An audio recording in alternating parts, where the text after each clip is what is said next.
Now, it's a 21 gun salute to the spirit of the common man that the team of 21 Topo Ki Salami is giving right now. Absolutely. We're giving you a 21 gun salute. We're talking about the audience here. We're giving you entertainment. We're giving you thrill. We're giving you a lot of emotion. And we're also talking about the common man with a big social message. You're actually 14 in this particular genre. You know, it's not out and out commercial.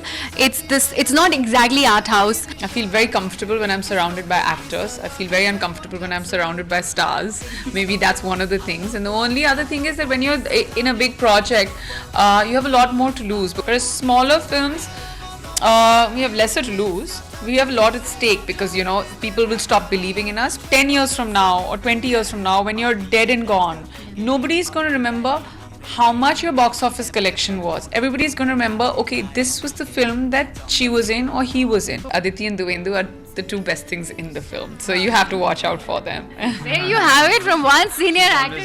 She's always been very sweet, but she won't say it. She's just playing modest. She knows that she has done a wonderful job. Her song Ghur Ghur Ke is already making waves.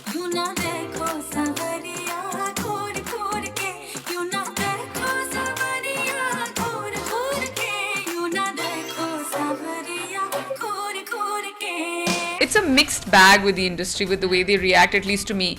And like the other day, I was speaking to this really good big filmmaker, and I've never been candid and spoken like this on camera about it.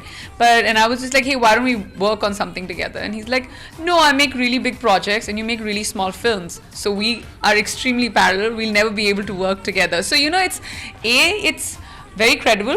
And B, at the same time, you don't know whether it's foolish or insulting. But having said that, at least I have an image. Do you see this gap bridging really, you know, the parallel and the popular as is bracketed in the industry and so divided, stark lines? Right now, we're sort of in the golden years of cinema. I'd like to believe. I don't think the golden years of cinema existed anywhere else. We've got the largest exchange of actors and filmmakers that happens between East and West. Our biggest critic, our biggest supporter, our biggest fans, and the most important thing is the deciding factor is the audience.